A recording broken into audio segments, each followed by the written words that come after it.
அண்மைச் செய்தி. சென்னை சூளைமேட்டில் போதைப்பொருள் விவகாரத்தில் தற்போது பெண் ஒருவர் கைது செய்யப்பட்டிருக்கிறார். ஆப்பிரிக்காவைச் சேர்ந்த சாரா குமாமாவை பெங்களூருவில் வைத்து போதைப்பொருள் தடுப்பு நுண்ணறிவு பிரிவு போலீசார் கைது செய்திருக்கிறார்கள். சென்னையில் யாரேனும் சாராவுடன் தொடர்பில் உள்ளனரா என தீவிர விசாரணை மேற்கொண்டு வருகிறார்கள்.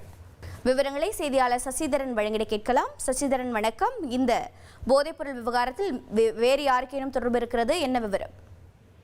சூளைமேடு கொக்கைன் போதைப் பொருள் வழக்கில் நைஜீரியா நாட்டை சேர்ந்த பெண் ஒருவரை தற்போது தனிப்படை போலீசார் கைது செய்திருக்கிறார்கள். கடந்த ஜனவரி மாதம் முதல் போதைப் பொருள் தடுப்பு நுண்ணறிவு போலீசார் சூளைமேடு காவல் எல்லைக்குட்பட்ட பகுதியில் ஒரு சோதனையை மேற்கொண்டனர். அப்போது அகமது மற்றும் சந்திரசேகர் ஆகிய 2 பேரை கைது செய்தனர். அவர்கள் அளித்த தகவலின் பேரிலும் அவரது செல்போன் எண்களில் தொடர்பில் இருந்த மொத்தம் 14 நபர்களை முதற்கட்டமாக கைது செய்தார்கள். பிறகு ஒவ்வொருவராக இதுவரை 24 நபர்கள் இந்த வழக்கில் கைது செய்யப்பட்டிருக்கிறார்கள். சென்னை மட்டுமல்லாது புறநகர் பகுதிகளிலும் ஓஜி என்று சொல்லக்கூடிய ஒரிஜினல் கஞ்சா மற்றும் கொக்கைன் பொருட்களை விற்பனை செய்த வழக்கில் இதுவரை 24 பேர் கைது செய்யப்பட்டிருக்கிறார்கள்.